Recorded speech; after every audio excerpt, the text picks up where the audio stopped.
Olá, esse jeito desse. Talvez seja melhor.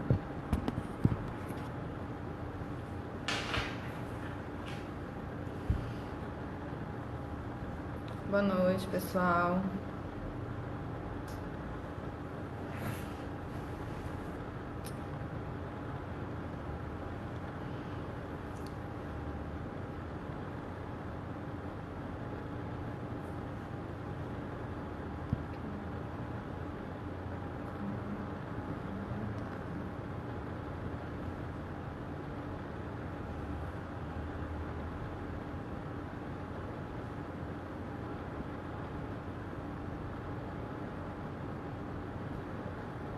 Pessoal, vocês que já estão aí, boa noite.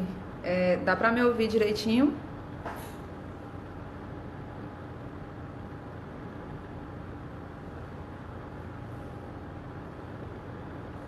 Deixa eu ver aqui.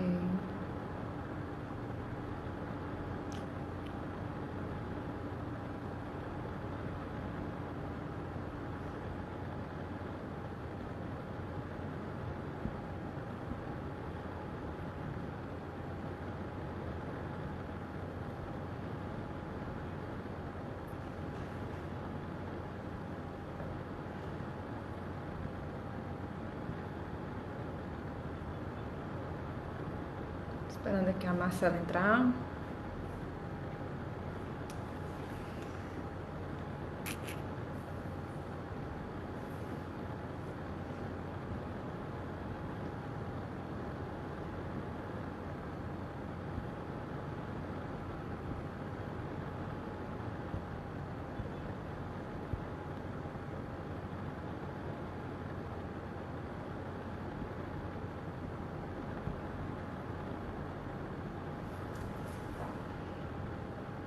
Boa noite.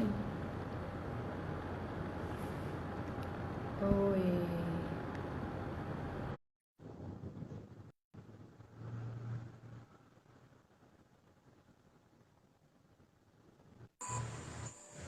E aí, tá me ouvindo direito? Olá, Aline. Tudo Tá alto, né? tranquilo? Ó, Não, tá dando pra te ouvir direitinho. Eu tranquilo. dei uma entradinha rapidinho aqui pra gente fazer os últimos testes aí antes de começar a nossa live, né? Tá, E já tem um pessoal aí entrando. E, poxa, tá. saiu notícia bem legal hoje, né? Da participação aí da universidade aí em Parnaíba fazendo alguns testes agora, né? Vai começar a fazer os testes agora no laboratório de pesquisa aí. Isso vai desafogar Exatamente. bastante e ter essa participação da pesquisa, né? Dos pesquisadores. Da universidade mostrando para a população também essa parte de extensão, né, que é justamente atender ao público externo no momento bem necessitado. Então a gente consegue nesse momento atender essa demanda, que a gente tem dois virologistas, né, a professora Ana e o professor Gustavo, já trabalham nessa área fazendo PCR de vírus tipo dengue, né, dengue vírus, zika, chikungunya.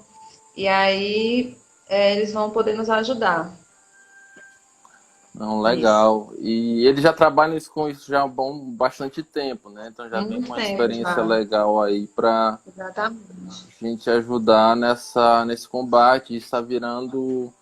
Eu até estava discutindo com algumas pessoas hoje que aqui em Teresina, a Aline está em Parnaíba, né? Então, É, ou está em Teresina? Está em Parnaíba, né? em Parnaíba. Então, essa questão até do Isolado. isolamento. Não, show.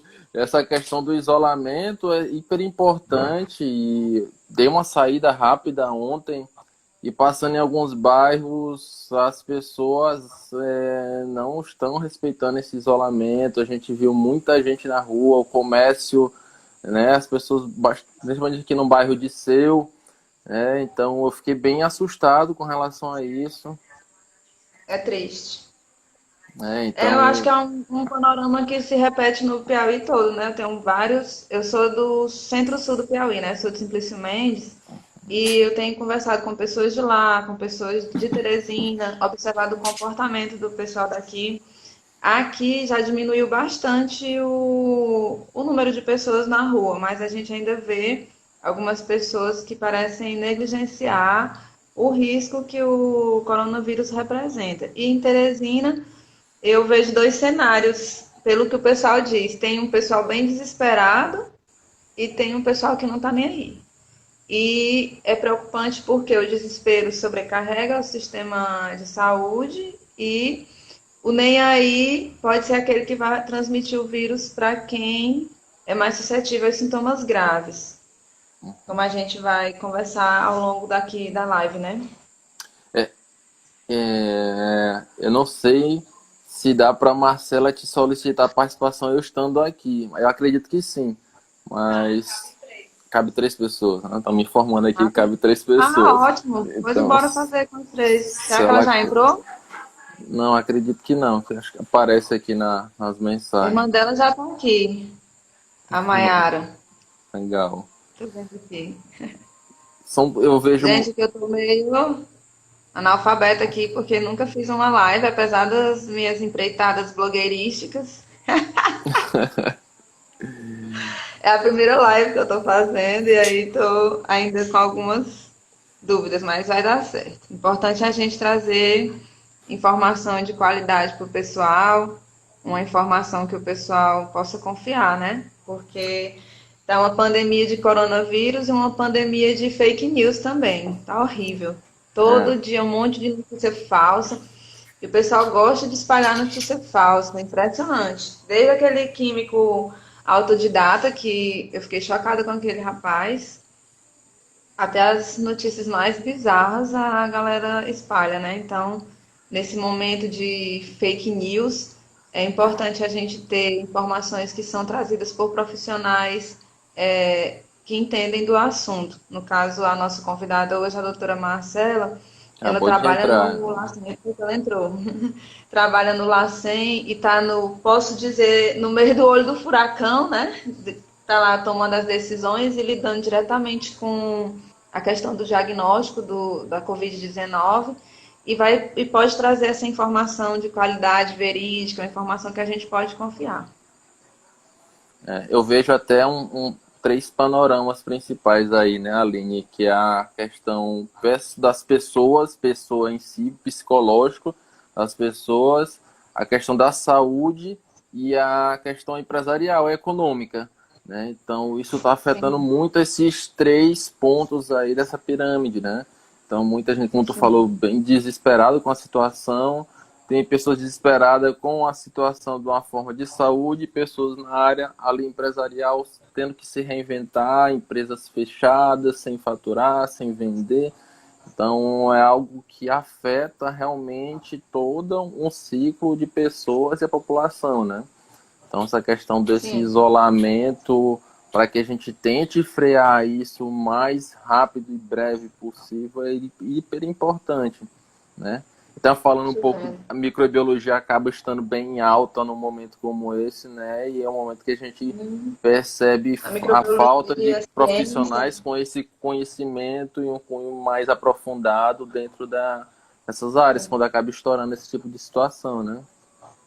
Eu vi até um anúncio recentemente não sei se era a Marinha, a procura de profissionais que fossem aptos a trabalhar com biologia molecular, né? Porque tem a questão do diagnóstico, a gente procura o material genético do vírus e aí eles estavam procurando esse tipo de profissional. É. Mas realmente eu tenho acompanhado a questão da queda das bolsas, a questão desse. Eu acho que ainda não virou uma medida provisória, né? De poder dispensar o funcionário, diminuir a carga horária dele e reduzir o salário. Ainda não sei como está isso, mas eu vi essa possibilidade sendo lançada como recurso pelo governo por conta do prejuízo, né? Que vai ter muito prejuízo aí. É por isso que a gente tem que ficar no isolamento agora, para tentar frear realmente o avanço dessa pandemia aqui no Brasil. Um país gigante como o Brasil, e a gente é meio peculiar, né? Um pessoal meio negligente, às vezes a gente leva as coisas muito na brincadeira, e esse tipo de comportamento não pode acontecer. Acho que a Aqui Marcela para mim não solicitou. parece. eu vou sair então para ver se a Marcela, que é a nossa convidada principal aqui da noite, ver se ela consegue Ah, entrar com participação. tá bom, aí depois você tenta ver se Eu tento consegue entrar se eu também. consigo. Isso, Só um compartilhar nós minutinho. três. Tá bom.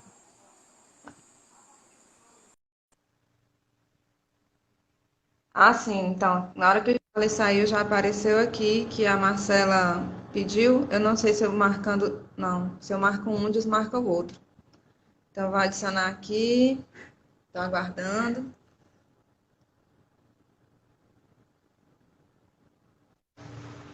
E... Enfim, Cansados ou né? Com cansados? tanta correria. Então, pessoal, boa noite. Hoje, sexta-feira, dia 20 de março, às 7 horas, como a gente propôs, vamos fazer aqui uma live sobre o coronavírus e a Covid-19, né, que é a doença provocada pelo vírus, pelo coronavírus. E temos como convidada hoje a doutora Marcela Queiroz, que é gerente técnica do LACEN, né, atua na gerência técnica do LACEN, e vai nos trazer essa informação de qualidade sobre o panorama do coronavírus aqui no Piauí, principalmente.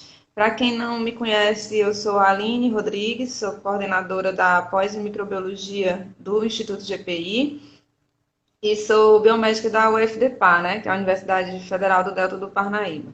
Queria agradecer os meninos do Instituto GPI pelo convite, pelo espaço, e agradecer a Marcela por ter aceito o convite. Eu sei que ela está bem abarrotada de coisas, porque a gente está no meio de uma pandemia. Ela é a mulher que resolve essas coisas e tirou esse tempo para estar aqui com a gente. Então, queria agradecer muito ela ter aceito esse convite. E a ideia que eu pensei é começar a falar um pouco sobre o que é o coronavírus e para vocês, para a gente contextualizar a nossa live, né? Não começar assim jogado. E aí a Marcela pode ir complementando à medida que eu falar alguma coisa e depois, claro, que a gente tem algumas perguntas para ela, tá bom? Então, para quem já está aí, para os telespectadores, a gente chama assim live, os live espectadores, os coronavírus fazem parte de uma família de vírus que tem a capacidade de provocar infecções respiratórias. Então, a gente tem aqueles que provocam infecções mais brandas, com sintomas de resfriado, que são aqueles que vão atingir o trato respiratório superior. E a gente tem aqueles que provocam infecções mais graves, que vão atingir o trato respiratório inferior. Nesse grupo está inserido o COVID-2, né, o SARS-CoV-2, que é o coronavírus que causa a Covid-19, que é a doença. Então, ele tem essa capacidade de provocar uma infecção mais grave, podendo levar até uma insuficiência respiratória aguda, nesse caso, principalmente nos idosos. E aí a gente teve esses coronavírus bem conhecidos tem relatos dos anos 30, mas ficou mais famoso dos anos 60 para cá, né? Quando a gente teve os primeiros casos.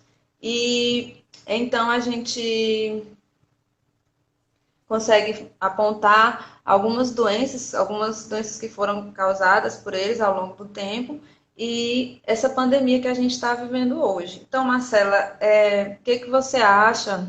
Pode se apresentar também, né? E depois diz para a gente o que você acha em relação ao coronavírus de agora, esse novo coronavírus que está causando a Covid-19. Bom, boa noite a todos. Obrigada ao GPI pelo convite e parabéns pela iniciativa, porque hoje, além da pandemia de coronavírus, a gente vê aí, talvez pior que ele, uma pandemia de informações e nem todas são reais. Então, meu nome é Marcela, estou vendo aqui que tem muita gente conhecida nossa, tá? Marcela Queiroz. Deixei de ser Valença para ser Queiroz. Eu vi isso quando a mulher do jornal falou Marcelo Queiroz. Queiroz! Há 7 anos. Há sete Mas, anos. brincadeiras à parte, eu sou especialista em saúde pública, né, em gestão de serviços de saúde pública. Estou na gerência do LACEN, em nome de quem agradeço o convite também, porque em meio a tanto bombardeio de informações, acho que tem algumas questões que a gente precisa esclarecer, principalmente a questão do diagnóstico, né, que é o meu foco no momento. Existe muito oba-oba em relação a tudo que envolve a modo de transmissão, ao diagnóstico, ao tratamento, um monte de fake news aí, o que a gente como biomédico, tem um papel social de informar a população que realmente tem fundamento científico ou não, né? Vou pegar a taca na mãe. Eu acrescentei, eu não deixei de ser Valença nem Lacerda. Tô vendo, só Então, que ainda errado. fico à disposição de vocês. Vocês têm meu contato, tem o Instagram. Se tiver alguma dúvida posterior e também, a gente, na medida do possível, vai respondendo, porque tá cansativo, mas enquanto for aparecendo um tempinho, a gente vai tentando tirar as dúvidas das pessoas, né? A gente tem esse papel na sociedade, enquanto biomédicas. Então, Mas, Aline, você me perguntou em relação ao vírus, talvez mais do que a impressão que eu tenho do vírus hoje é justamente essa. O vírus veio para nos mostrar que existe uma pandemia de informações equivocadas e que a gente tem por obrigação de esclarecer. sim. Então, como eu já havia falado para vocês, faz parte de uma família, provavelmente a gente já teve contato com outros coronavírus. E aí, qual é o grande problema desse coronavírus? É justamente essa adaptação que ele possivelmente sofreu dos animais para os seres humanos, foi diferente da adaptação que os outros sofreram, digamos assim. Então, ele consegue ter uma taxa de transmissão maior do que os outros vírus que apareceram até agora. E aí a gente tem acompanhado os casos desde quando começou na China. Hoje o epicentro é a Itália, né? A gente está acompanhando também a quantidade de mortes que esse vírus causa na Itália, a taxa de mortalidade altíssima no grupo de idosos. E como você falou, a gente, como biomédico, tem esse papel social, né, de combater as fake news e de aconselhar, de certa forma, orientar, melhor dizendo, de orientar quem está ao nosso redor, né? E até utilizar das redes sociais, como a gente está fazendo, para orientar quem conseguir alcançar distâncias maiores. Então, as pessoas espalham notícias falsas e não fazem o que tem que fazer. Então, em relação às principais medidas de controle, Marcela, quais são as recomendações hoje que você pode dizer para quem está nos assistindo para mitigar essa transmissão do Covid-19, do vírus, na verdade? Na verdade, a gente tem função de diagnóstico, mas a gente também tem que informar que existem várias possibilidades que a gente pode tomar antes de ter um resultado positivo ou não. Até porque o intervalo médio, levando em consideração o país inteiro, de liberação de um resultado desse são de 7 dias. Em 7 dias a gente tem a possibilidade de ter contato com várias pessoas e disseminar para inúmeras delas. Então, independente de resultado, o que se tem colocado de medida hoje, de maior amplitude de alcance, de controle realmente, é a questão dos hábitos de higiene, sem dúvida, mas o que a gente precisa alertar é que a gente está parando, a gente está pedindo para as pessoas ficarem em casa, evitar aglomeração, não é exagero, não é sensacionalismo. A gente sabe que não é sobre contrair, é sobre disseminar.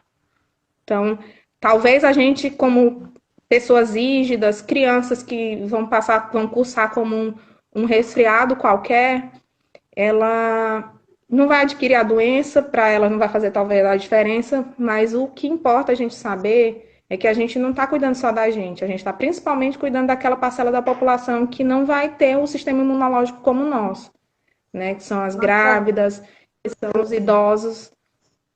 Então, hoje, a medida de maior eficiência, lavagem de mãos, cuidado com a higiene, e quem tiver a possibilidade de ficar em casa, por favor, fique.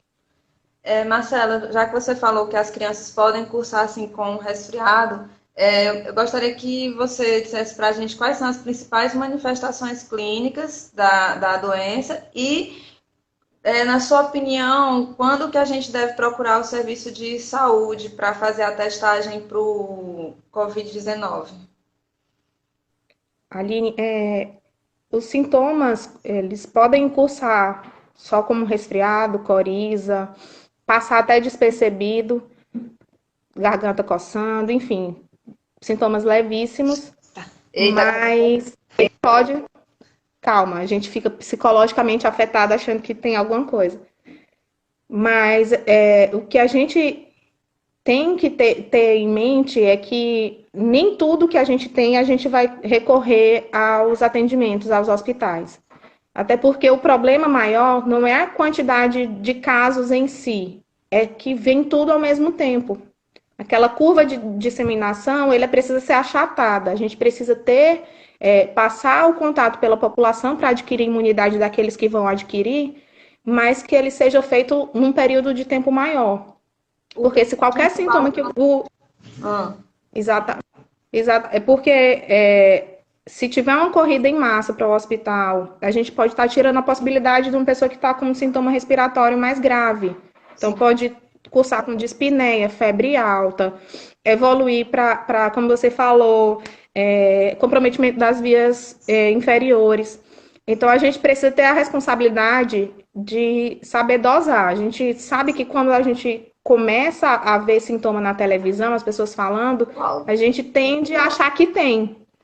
Então, é manter a calma, respirar fundo. Será que realmente isso aqui é um sintoma de vírus? Porque quem tem ansiedade também tem problema respiratório, fica com, né, dificuldade. E a hiperventilação talvez não seja um sintoma. Né? Então, a gente, enquanto profissional de saúde, a gente sabe que não vai ter. Ninguém estava preparado para uma pandemia dessa proporção. E a gente não vai conseguir atender todo mundo ao mesmo tempo.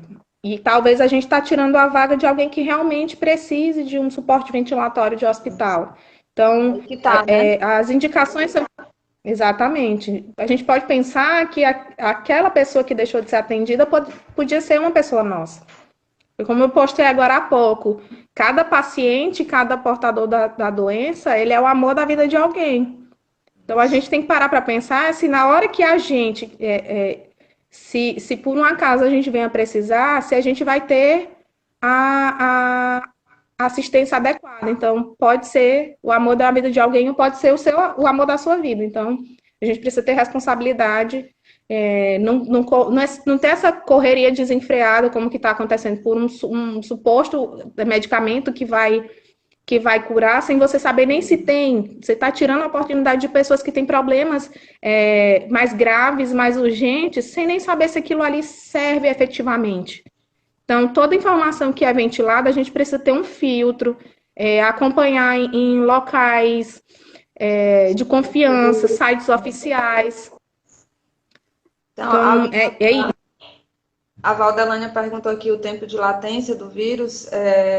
O período de incubação do vírus é de 7 a 14 dias, né? Então, seria uma quarentena que o pessoal deveria ter seguido, quem viajou para fora, quem teve contato com quem viajou para fora. Agora, a gente está de isolamento, todo mundo respeitando a quarentena, que no caso, quem pode, né, ficar em casa, fica em casa no período que, se você trabalha, o seu órgão liberou, ou se você estuda, a sua faculdade liberou.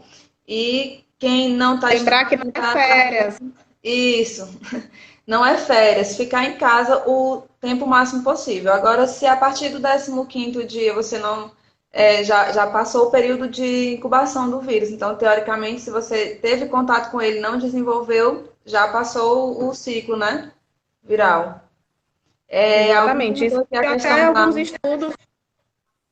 Aline, eu vi, não sei se você chegou a ver, que tem algumas atualizações que parece que o comportamento de latência aqui é um pouquinho inferior, então acredito que daqui a alguns dias possa ser reduzido. Fala-se até em 10 dias. Mas, por hora, a informação oficial é que são 14, mas a gente tem visto que os sintomas têm se manifestado bem antes. Em relação ao uso de máscara, que o pessoal está perguntando se ajuda a prevenir ou não, a questão, a indicação, a recomendação é que se use a máscara quem está sentindo algum sintoma respiratório, para que aquela pessoa, a máscara vai proteger aqui, quando a pessoa espirrar ou tossir, fica restrito na máscara. O ideal é que seja quem está com sintomas, ou aquelas pessoas que têm imunidade baixa e as pessoas de órgãos de saúde, que vão trabalhar diretamente com pessoas doentes, na tentativa de proteger. Mas uma pessoa doente que não está protegida com a máscara, ao espirrar, ao tossir, ela contamina tudo que está ao redor. E aí o vírus vai ter aquele tempo que ele permanece viável em superfícies, nas mãos das pessoas, daí também a ideia de lavar bem as mãos. Quando chegar em casa, tirar os sapatos, trocar de roupa imediatamente, passar álcool 70, lavar as mãos e passar álcool 70, porque a matéria orgânica diminui a eficiência do álcool. Então, lavem sempre as mãos antes de passar. E é isso. Eu ouvi falar que, num caso mais extremo, o ideal é que na Itália já estavam recomendando que todos usassem máscaras, tanto sintomáticos quanto assintomáticos. Mas aqui no Brasil, a gente ainda não chegou nesse patamar, né? Então, a gente ainda recomenda que quem esteja com sintomas respiratórios use para proteger e para não faltar para quem realmente precisa, que é o que está acontecendo. Aqui em Parnaíba, não se encontra máscara mais nas farmácias, nas drogarias, e eu acho que é o que está acontecendo em todo lugar, o que eu escuto falar. É uma informação importante, Aline, porque, inclusive, a gente, enquanto instituição, está com dificuldade de adquirir esses EPIs, porque está em falta no país inteiro. Mesmo que a gente tivesse condição de importar, a situação é mundial, então quem tem não vai ceder para outros. Sim. Então, a gente pede que realmente você, quando for parar para colocar uma máscara no rosto, fazer a aquisição de uma quantidade grande de álcool em gel, faça a reflexão, será que há necessidade mesmo? A máscara cirúrgica, que é essas que as pessoas circulam, elas são.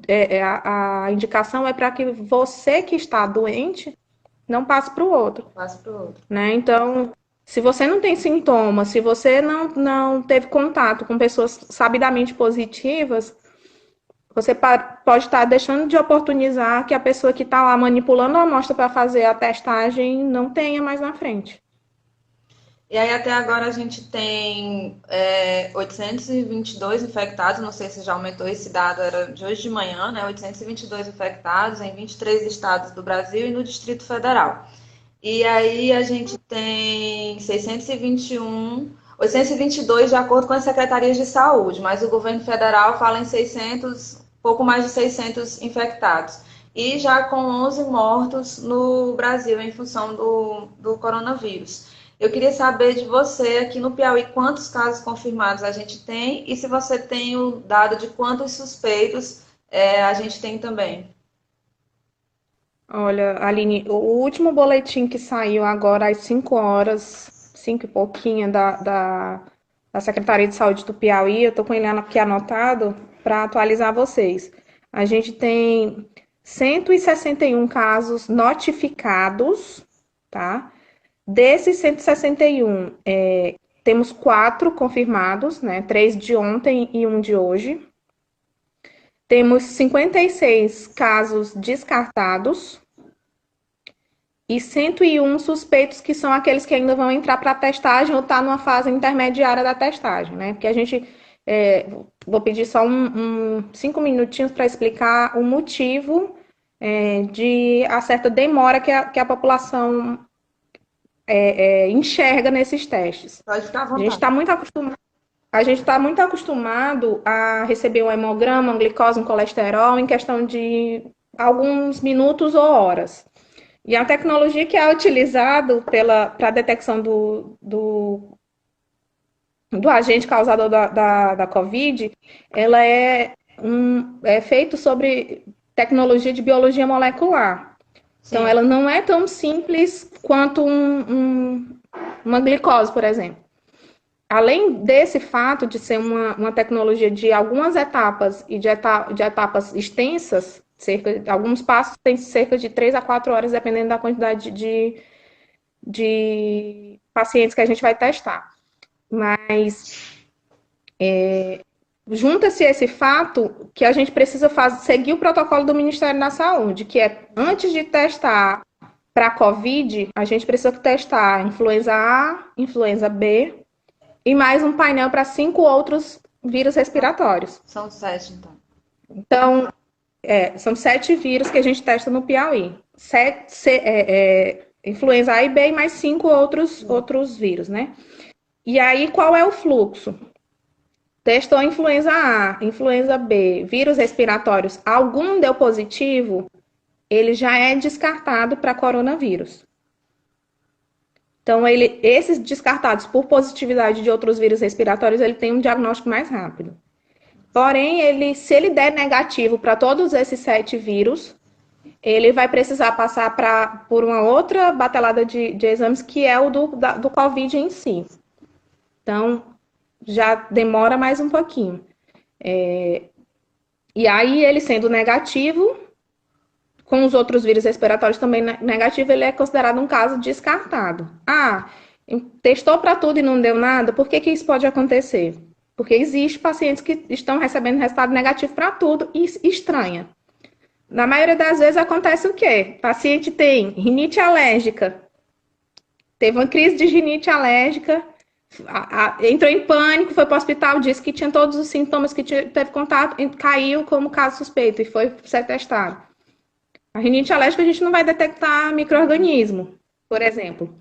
E uma outra possibilidade é ter um outro vírus respiratório que não foi nenhum dos 8 testados, que isso também pode acontecer. Então, é preciso que se esclareça isso para que as pessoas entendam que não é porque não é um resultado de confiança, é porque existem vários desdobramentos que podem acontecer baseado naqueles resultados. Eu me perguntei a mesma coisa que a Mayara perguntou, então a gente não pode acumular virose, porque existe essa dificuldade de... Ô família, hein? Né? Advogado dos diabos. Enfim, a gente não tem, até agora, é uma doença nova. Sim. A gente está descobrindo junto da doença. Está acontecendo até agora. Não tem relato de infecção concomitante. O que não dá para descartar essa possibilidade, mas no momento não tem como a gente dizer que pode ter as duas doenças ao mesmo tempo. O protocolo nos diz que se for positivo para uma delas, ela é descartada para coronavírus automaticamente. Agora, se existe a possibilidade das duas juntas, só o tempo vai dizer. Então, vocês estão conseguindo entregar aí os resultados em torno de 10 dias, mais ou menos, para quem não dá positivo nessa testagem inicial dos influenza, mais os 5 vírus, e para quem é descartado, nesse caso é descartado, sai mais rápido. E aí o resultado, tanto positivo quanto...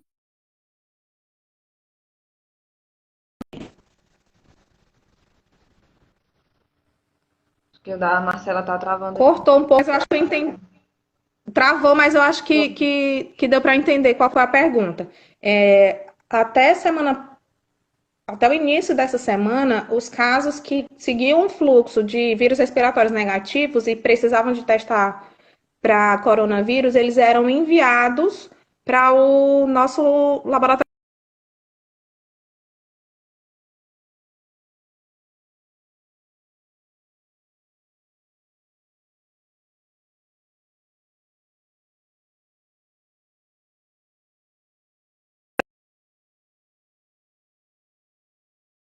Sim, então a gente Tô entendendo, porque tá cortando para mim. Não sei se o meu áudio cortou. Assim, deixa eu tentar resumir. Ele estava tendo esse prazo de 10 dias porque existia uma etapa, que era a testagem de coronavírus, que a gente não fazia em Teresina. A gente enviava para o laboratório de apoio, o nosso laboratório de referência, que é o Instituto Adolfo Lutz, em São Paulo. Então, eu perdia esse intervalo de envio da amostra. E isso a gente conseguiu encurtar. Então, a gente tem pelo menos aí a média de 7 dias, que é a média nacional, inclusive dos laboratórios privados renomados, que a gente não vai citar nome, mas a gente já deu uma pesquisada. E os principais laboratórios aí de grande credibilidade têm liberado em até 7 dias. E a gente está conseguindo reduzir isso. Pois é, em relação a isso também tem a novidade, né, que saiu ontem a notícia que foram 8 testes rápidos para a Covid-19, né? 6 deles que a gente pode fazer com sangue total, com soro ou com plasma, e 2 que a gente consegue utilizar o SWAB, né? Que é com a amostra de via respiratória, da nasofaringe ou da orofaringe. Vocês, no LACEN, vão realizar esse teste rápido ou ele vai ser distribuído para a rede de laboratórios públicos e privados nesse serviço ambulatorial, né? Então, seria isso. Já que o LACEN não vai fazer uma vez. Nesse primeiro momento, a gente responde ao órgão maior, que é a determinação do Ministério da Saúde. Eu não, para frente, pode ser que essa possibilidade exista, Sim. mas os testes rápidos que estão disponíveis, eles ainda não são utilizados pela rede pública, porque dentro daquele fluxo do Ministério da Saúde, o que é preconizado como padrão para testagem é RT-PCR. Sim. Então, esses testes foram liberados pela Anvisa e, na sua maioria, está sendo utilizado por laboratórios privados.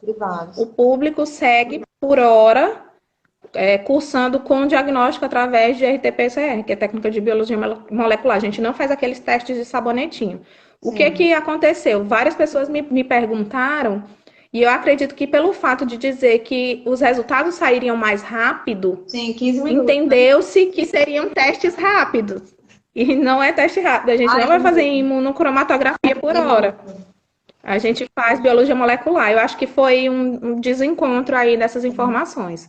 Mas a tendência, depois de se tornar um vírus circulante normal dentro da população, é que novos testes sejam liberados e a gente tem essa possibilidade. Mas, por hora, o fluxo é esse.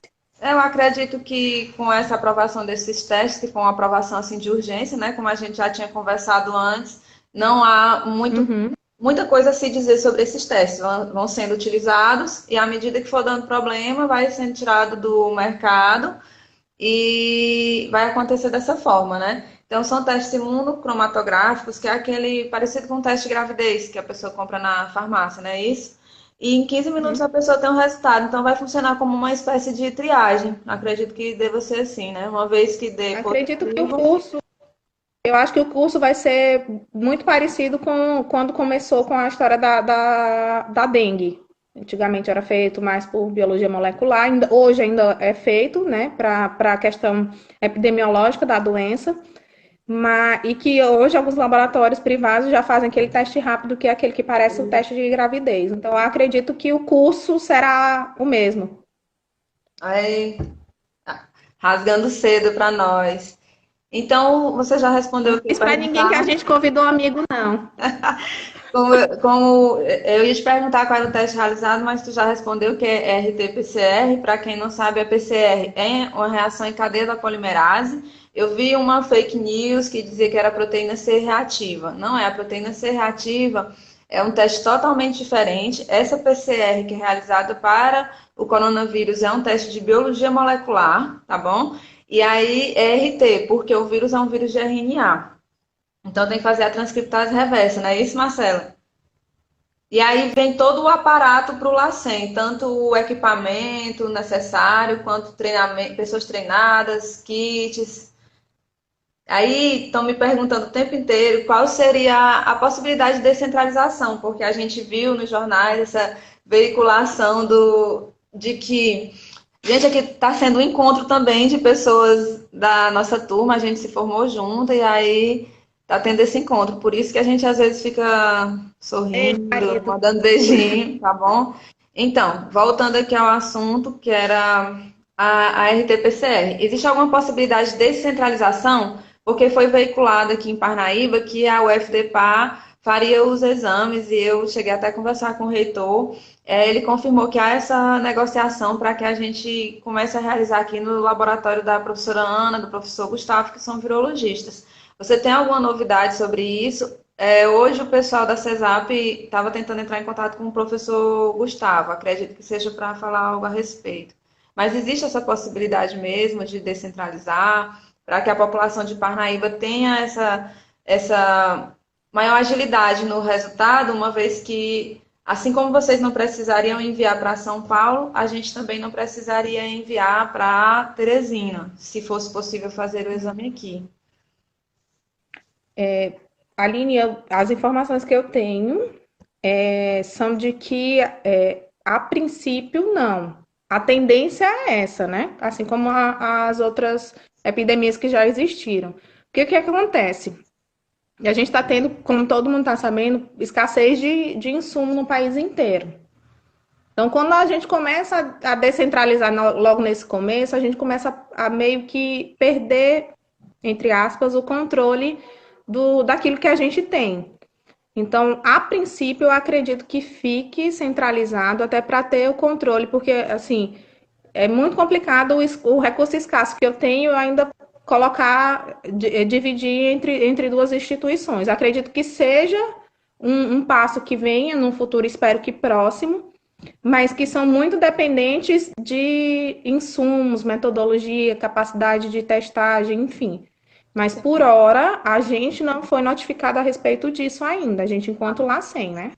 Então vamos ficar na torcida aí para que essa conversa aconteça, para que a gente consiga ter essa descentralização de maneira que ninguém saia prejudicado, né? Que a população daqui seja atendida da melhor forma possível também.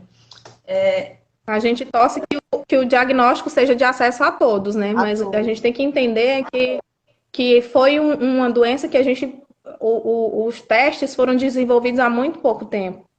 A gente tem recebido os kits, treinamentos e tudo em cerca de 3 meses. E apenas agora, ontem, para ser mais precisa, que a gente conseguiu realizar o COVID em si, né? O painel respiratório já fazia parte da nossa rotina, mas o COVID veio a agregar somente agora. Então, Vocês acredito que seja uma recebem, tendência. vocês recebem o Não entendi. vírus para o vírus como controle negativo ou como controle positivo do teste, alguma coisa assim? O teste vem dentro de uma caixinha, ele é produzido pela Biomanguinhos, o que a gente recebe, né? Então, Arrasa, né? ainda tem esse porém. Ainda tem esse porém, porque a Biomanguinhos, ela produz para o Brasil inteiro, né? Então, ela está tentando, com a demanda que ela está tendo, atender dentro do que ela pode.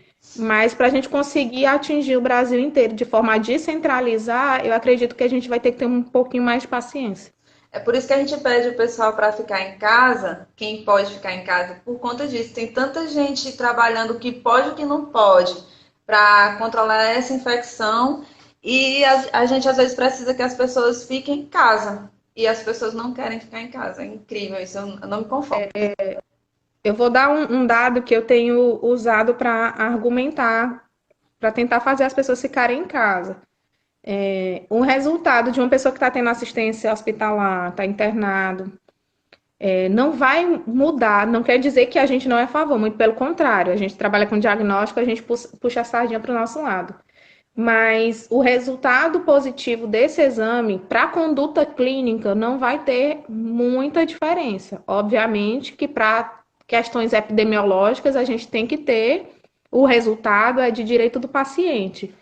Mas o impedimento do contato ele tem que ser muito prévio ao resultado, porque entre a apresentação dos sintomas e um resultado positivo, para você passar esse intervalo inteiro, uma janela de 7 dias, que é o resultado, o tempo que demora para sair, essa pessoa já teve contato com muita gente. Então a gente tem que trabalhar hoje como se todo mundo tivesse infectado. Sim, para evitar. E hoje em dia também a gente tem a ferramenta da internet, quem estiver se sentindo sozinho, faz aí uma ligação conjunta com videoconferência, todos os amigos, para encontrar formas de desopilar, porque a gente tem visto também que isso tem mexido com o psicológico de muitas pessoas, essa questão da quarentena, bombardeio de informações, aí você fica indeciso se você assiste o jornal e vê tudo de ruim que está acontecendo para se proteger, ou se você não assiste nada e entra em estado Então, é uma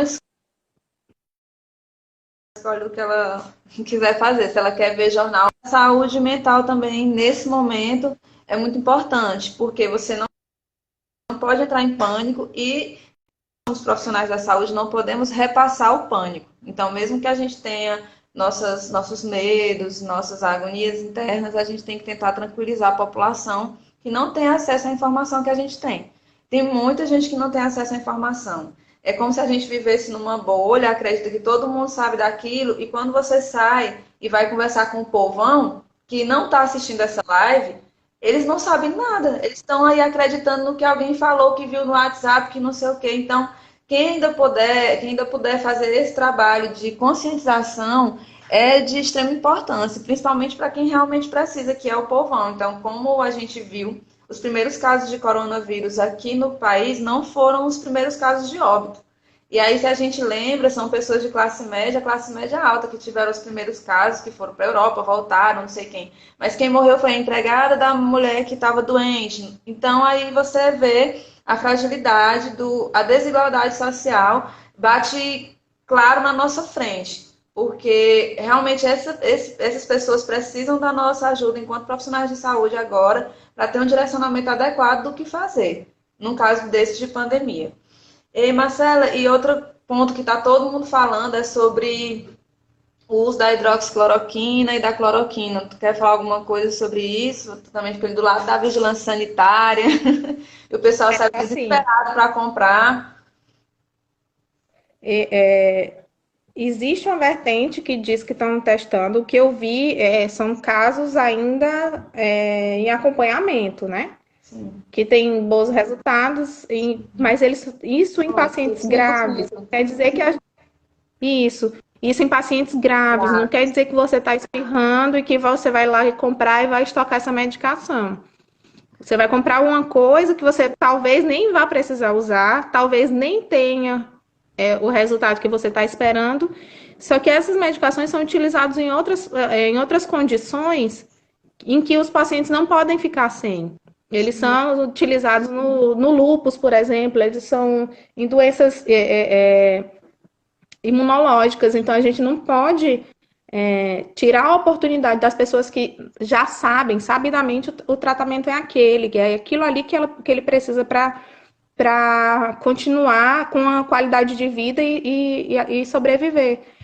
Então, a gente precisa, até porque os casos que são considerados graves, que são os que teriam a indicação para uso, eles vão estar na rede hospitalar, eles vão estar sendo assistidos, e essa medicação vai ser dispensada para eles lá. Sim. Então, a gente, enquanto sociedade, vamos pensar se a gente não está, assim, dentro de uma bolha, achando que a gente tem que estocar comida, remédio, álcool em gel, enquanto, se você tomar as suas medidas de segurança, compartilhar, oportunizar que mais pessoas tenham esse comportamento, a sua segurança é muito maior do que se só você tiver. Com certeza. Então, e está muito recente, eu acho que antes de ontem saiu o artigo do teste in vitro, né, que eles testaram a hidroxicloroquina, e depois saiu o resultado de alguns testes em vivo que foram realizados com pacientes graves na China, sem comitê de ética, com pouquíssimos pacientes, se eu não me engano, foram 20 e poucos, eu não lembro exatamente quantos pacientes, mas com 100% de cura. E aqui no Brasil, o que a gente observou foi assim, a notícia se espalhou, alguém traduziu o artigo, espalhou a notícia e no mesmo dia as pessoas já estavam indo à farmácia comprar os medicamentos, inclusive médicos, que tem a questão da associação da hidroxicloroquina com a azitromicina, que como é antibiótico só com receita médica que a pessoa pode comprar. Uhum. E hoje eu acho que as pessoas já têm dificuldade de encontrar esse remédio na farmácia. Como você falou, quem está precisando para o tratamento de lúpus, artrite reumatoide, hoje não consegue encontrar. A gente já viu em vários grupos as pessoas perguntando quem sabia alguma farmácia que tinha. E também pacientes com malária podem precisar desse medicamento. É um medicamento aí só, a título de curiosidade, essa substância foi extraída a princípio de uma planta aqui do Brasil, e aí ela sofre uma modificação química para se tornar a hidroxicloroquina, e é tóxica, viu? Então, tem um vídeo, inclusive, da professora Bagnoli, da UFPB, que é farmacêutica, explicando sobre a toxicidade dessa substância, porque tem gente tomando a substância de maneira profilática. Então, eu não quero ter infecção por coronavírus, vou tomar hidroxicloroquina, já para me proteger. Não é o tipo de droga que se toma para prevenção da infecção, porque ela é tóxica, certo? Então, vocês que estão assistindo a live já tirem a dúvida do pessoal em relação a isso. Eu acho, o André falou aqui que o ministro vai liberar para pacientes graves, então é uma medida de urgência, tá grave, está lá internado e É de uso hospitalar, a princípio. isso, de uso hospitalar. Não se deve utilizar de maneira preventiva, uma vez que você não sabe se há um custo-benefício nisso, né? Ainda não tem a dose acertada, não tem... Sabe uma dica boa? Às vezes a gente vai para o médico receita uma medicação, a gente compra, chega em casa, lê a bula e não tem coragem de ler. Leiam a bula dessa medicação.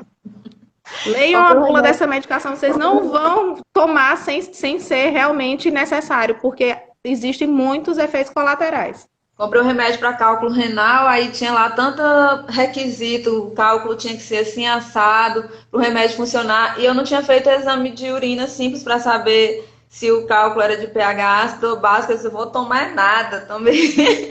Então o pessoal nem quer. Aí as pessoas tomando hidroxicloroquina como se fosse água. Como se fosse água, comprando, tomando. E as pessoas também não pensam na questão de que não, isso que você falou, não adianta eu comprar tudo e estocar, porque se meu vizinho pegar a doença, a chance dele me transmitir é muito grande. Então tem que ser uma ação coletiva. Você falou no comecinho da live que muitas coisas apareceram nesse momento de pandemia e o que tem que surgir realmente é o espírito de coletividade. Então eu tenho que tomar atitudes nesse momento sempre pensando no bem comum. Não adianta eu ir lá e pegar todo o leite do supermercado, pegar tudo que tiver no supermercado. Aqui o Eliseu teve que gravar uma live também, um story mostrando o estoque dele repleto, porque às vezes a pessoa vai lá, pega 30 quilos de arroz, esvazia a gôndola, aí a outra chega 10 segundos depois, não deu tempo de encher a gôndola e já espalha por WhatsApp. O arroz está acabando. E aí começa aquele desespero. E o desespero vai passando adiante. Então, seja aquela pessoa que não prolifere o desespero. Porque senão, piora tudo. Aí as pessoas, como a Marcela falou, vão começar a ter sintomas da doença sem estar com a doença. Vão até o serviço de saúde, vendo a necessidade extrema daquele exame e vão sobrecarregar quem realmente precisa, não vai conseguir. Então, em relação a esse medicamento, ele foi utilizado em pacientes graves. Então, pacientes que ainda não têm infecção grave devem continuar como estão, lavando as mãos, usando álcool, não saindo de casa. E como alguém falou aqui, quando a gente não sai de casa, o melhor é usar água e sabão. Então, nada melhor do que água e sabão. Aí você não precisa... Álcool gel. Álcool gel quando você não tem pia, água e sabão. Não é para você substituir a lavagem. Isso. Como eu já falei, a matéria orgânica diminui a eficiência do álcool gel. Então, alguém também me perguntou em relação aos bebês que apresentam sintomas, como deve proceder, né? A recomendação com crianças é que, mesmo apresentando sintomas leves, que elas permaneçam em casa e só procurem um sistema de saúde com a piora desses sintomas. Você sabe alguma coisa a respeito, Marcelo? As crianças menores, já bebês, é meio complicado a gente dizer assim, espera piorar, né? Sim. Existem algumas alterações respiratórias que o bebê tem, de restos de fluido de parto. A gente deu o azar, se a gente pode dizer assim, de que essa doença chegou aqui num momento que a gente tem vários vírus respiratórios circulando também. A gente tem muita influenza nesse período. O Maranhão está com um surto de H1N1, então existem outras doenças que mascaram, né? O bebê a gente requer um cuidado maior, porque ele ainda está com o sistema imunológico em formação. Sim. Embora os estudos mostrem que as complicações em crianças e o aparecimento de sintomas mais graves é menor do que em adultos. Mas aí a gente precisa avaliar realmente. Aquele não já é um comportamento que a criança tem. Tem algumas crianças que resfriam ou que têm alguma crise alérgica com maior frequência. A gente não está dizendo de maneira alguma que você tem que ficar, esperar o quadro evoluir bastante dentro de casa, mas que avalie criticamente se realmente você acha que seu filho precisa de assistência médica. Sim, porque seria uma exposição muito, muito grande. Aqui o André Até falando. porque ele pode sair sem e voltar com. Em relação à liberação da hidroxicloroquina, que a Valdelânia questionou se há toxicidade, como foi liberado. Então, a gente sempre tem que ver o custo-benefício do medicamento. Você tem aí a polimixina B, que é um antibiótico, que praticamente mata a pessoa junto, mas mata primeiro a bactéria. Então, se há uma chance de matar primeiro a bactéria, mesmo havendo toxicidade, é liberado com o uso depois de prescrição médica. O problema é que, nesse caso, as pessoas esse fármaco, em algumas farmácias, eu acho que todas, pela classe dele, não era exigida a prescrição, como é exigido para os antibióticos. Então, quando a notícia se espalhou, as pessoas foram comprar. E esse medicamento deve ser usado sob prescrição para quem tem lúpus e artrite reumatoide, certo? E provavelmente quando o médico prescreve ele, que tem uma certa toxicidade, é porque não há outra alternativa, seria a melhor alternativa. Então, o risco de você comprar um medicamento sem a prescrição é esse, porque o médico avalia se compensa para você tomar aquele medicamento, se o bem que ele vai lhe fazer é maior do que o mal que ele é capaz de fazer. Sabem como evolui a infecção em gestantes? Por enquanto, que eu saiba, a gestante tem a infecção de maneira branda também, apesar dela ter o sistema imune também um pouco deprimido, mas tanto em gestante quanto em criança ela não tem uma evolução tão agressiva quanto nos idosos, não é isso, Marcela? O problema é que a gente não tem tanta certeza se não há transmissão via placentária, né? Não dá para garantir ainda. Já foi perguntado também a respeito de amamentação, se existe a possibilidade de passar pelo leite da mãe, mas são informações bastante desencontradas ainda, porque, como falei, é um vírus novo, não tem uma população relativamente grande que nos dê segurança desses dados, Sim. mas que o médico que acompanha, até porque gestante vai ter um acompanhamento médico, as parturientes também, então ninguém melhor para avaliar a necessidade ou não é o médico que está acompanhando. Então, é uma população que vai ter um acompanhamento constante. Então, mais do que acreditar naquelas notícias que são divulgadas, vocês precisam estar alertas ao acompanhamento do ginecologista obstetra de vocês. Tá. É o que o Ricardo está perguntando em relação às sequelas em neonatos. Eu acredito que ainda é muito cedo, né, para falar, porque é tudo muito novo e ainda não tem dados suficientes para avaliar isso, dessa questão de sequelas em neonatos. O ruim de ser uma infecção nova é isso, né? A gente tem que ir aguardando o desenrolar da coisa e o que tem gente estudando o tempo inteiro, tem gente avaliando diversas situações. E aqui eu esqueci de falar que esse coronavírus, ele coloniza o trato intestinal também, porque eu vi uma fake news que dizia que ficava, acho que 4 horas na garganta e que ele não resistia ao pH do estômago e blá, blá, blá. E o que a gente sabe é que ele coloniza o intestino e que as fezes dos pacientes portadores de coronavírus saem contaminadas. Então, pode haver essa contaminação em banheiros. Quando a gente usar o banheiro, deve fazer a higienização adequada e deixar o banheiro apto para que a próxima pessoa possa usar com cuidado. E você, sendo a próxima pessoa, também tome seu cuidado pessoal ao utilizar banheiros, principalmente se for banheiro público, um exemplo. Mas nesse tempo de isolamento, está todo mundo tranquilo usando o banheiro de casa. Eu acredito que a gente não vai ter tanto problema em relação a isso. Porque na China, muitas enfermeiras foram contaminadas no momento da troca de fraldas, né, dos pacientes. Então, a carga viral nas fezes, às vezes, é mais alta do que no fluido do trato respiratório, por exemplo.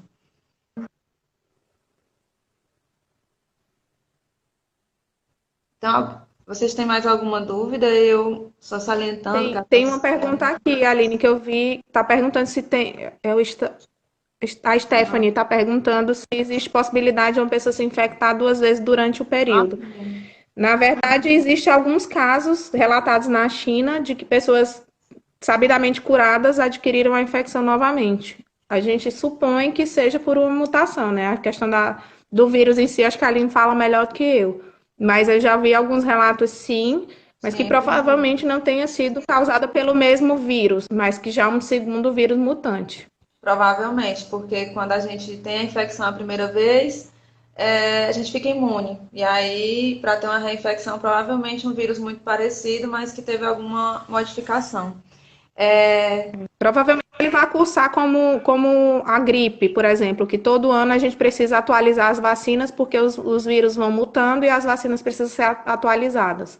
É mais ou A menos Kátia isso. falou aqui sobre o tempo que o vírus fica viável em superfícies. Varia muito, depende da superfície e da condição ambiental que aquela superfície está exposta. Então, você tem um vírus ficando viável de 3 horas até dias em determinadas superfícies. Então, uma vez que você saiu de casa, o ideal é que você já troque de roupa quando chegar, para evitar esse problema do vírus ficar na tua roupa viável e já processe logo essa roupa. Lave ou separe das outras roupas de casa para não ter esse problema. No asfalto, se for um asfalto em Teresina, eu já não sei quanto tempo ele vai durar, né? Porque é um vírus envelopado, envelope lipídico, e ele tende a não sobreviver muito bem às condições ambientais extremas como o asfalto em Teresina. Mas tá chovendo, tem água no asfalto, daí de repente só analisando mesmo para saber quanto tempo ele dura. De qualquer jeito, não confie, porque a distância que você deve manter de uma pessoa infectada é de 1 metro a 1,5 metro, e o vírus tende a se, digamos assim, locomover nas gotículas pesadas, diferente do bacilo da tuberculose. Então, quando a pessoa espirra, é essa distância que normalmente ele alcança e as gotículas descem. Então, ele vai ficar ali pelo chão, e aí ele pode ficar viável de horas a dias. Então, o ideal é que você não confie. Chegou em casa, tire os sapatos, e tire a roupa, lave pelo menos as mãos e troque de roupa. No caso, é bom até separar essa roupa do resto da roupa de casa, como eu falei, e higienizar também o sapato antes de guardar junto com os outros sapatos. Assim a gente evita. E lembrando que em casa você pode lançar a mão de outras coisas que não são álcool gel, sabão, água, hipoclorito, né? A velha e boa água sanitária matando tudo, inclusive a gente. Se a gente não usar na proporção correta, também ela é tóxica. Então, lembrar de usar os produtos com cuidado, esses produtos químicos com cuidado. Gente, aqui para mim já está quase perto do fim da live. Eu não sei, o Instagram costuma cortar a gente, né? Quando a gente não para antes. Então, eu gostaria de. Vocês têm mais alguma dúvida? Porque eu já estou pensando em encerrar antes do Instagram não tirar a gente de tempo, né? Então, eu gostaria de Para a gente poder se agradecer. despedir, né? Isso. Gostaria de agradecer vocês que ficaram aí com a gente até o final. Espero que a gente tenha ajudado de alguma forma.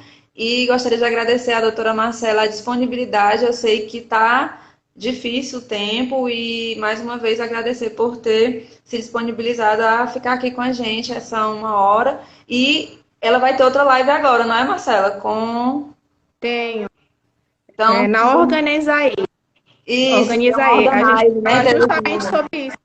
E se Isso. vocês ainda quiserem A continuar gente vendo vai a doutora falar Marcela, 9 horas, eu e a Yara vamos estar falando a respeito dos produtos que a gente pode estar utilizando em casa para a gente higienizar, como que a gente tem que ter a questão da nossa higiene pessoal. Eu tô andando de cabelo impreso, chego e lavo todo dia, porque a gente passa isso. muito a mão nessa região. Eu aqui no Então, óculos. quem quiser óculos, então a gente vai dar alguns toques a respeito do que a gente pode fazer de higiene pessoal e da higienização da nossa casa. Então, quem quiser continuar aí com o assunto, às 21 horas, lá na Organiza aí. Tá.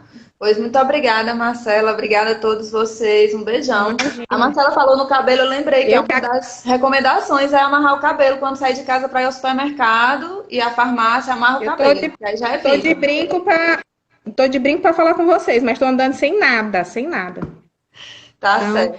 Pois, agradeço a vocês a oportunidade da gente estar tirando algumas dúvidas do pessoal. Acho que o nosso o maior Ricardo tá papel aí enquanto biomédica perguntando do é, é peróxido, né? Ele é usado para higienização de algumas superfícies, o peróxido de hidrogênio, sim, viu? E aí ele tem eficácia com algumas bactérias, com o vírus, não sei se foi testado, mas acredito que sim, também pela propriedade dele de matar, tá bom? Mas tem que ter cuidado. Sim, Marcelo. Obrigada, Aline. Obrigada ao GPI. Sempre que precisarem, eu estou aqui à disposição. Acho que nesse momento cabe a nós tirar alguns estigmas que foram colocados. Minha rede social está aí à disposição de vocês. Na medida do possível, eu vou respondendo, porque a gente está assim, 12, 14 horas todo dia seguido, sem intervalo, para liberar o mais rápido possível, porque a gente tem um compromisso com a sociedade. Então, em Pessoal, nome do LACEN, agradeço também. e para quem se interessar, eu vou deixar, o Starley está dizendo para deixar a live salva e eu vou deixar um conteúdo de artigo científico e no link que está na bio do GPI, do Instituto GPI. Então você pode acessar esse link e a gente vai estar disponibilizando, não, nada de gerúndio, né? A gente vai disponibilizar os artigos científicos mais atualizados sobre a Covid-19 para vocês, tá bom? Então é isso, boa noite, muito obrigada a todos. Eu espero que eu tenha sido aprovada aí na minha primeira live, né? Puder. Na Nossa, Marcela também. estreamos juntas. Tá bom, beijão. Estreamos Beijo juntas. de longe, né? Beijo. Beijo. Beijo assim, pode. Abraço só assim, ó, de longe. Só. Tchau, gente. Tchau, gente. Se cuidem, lavem as mãos e fiquem em casa. Beleza.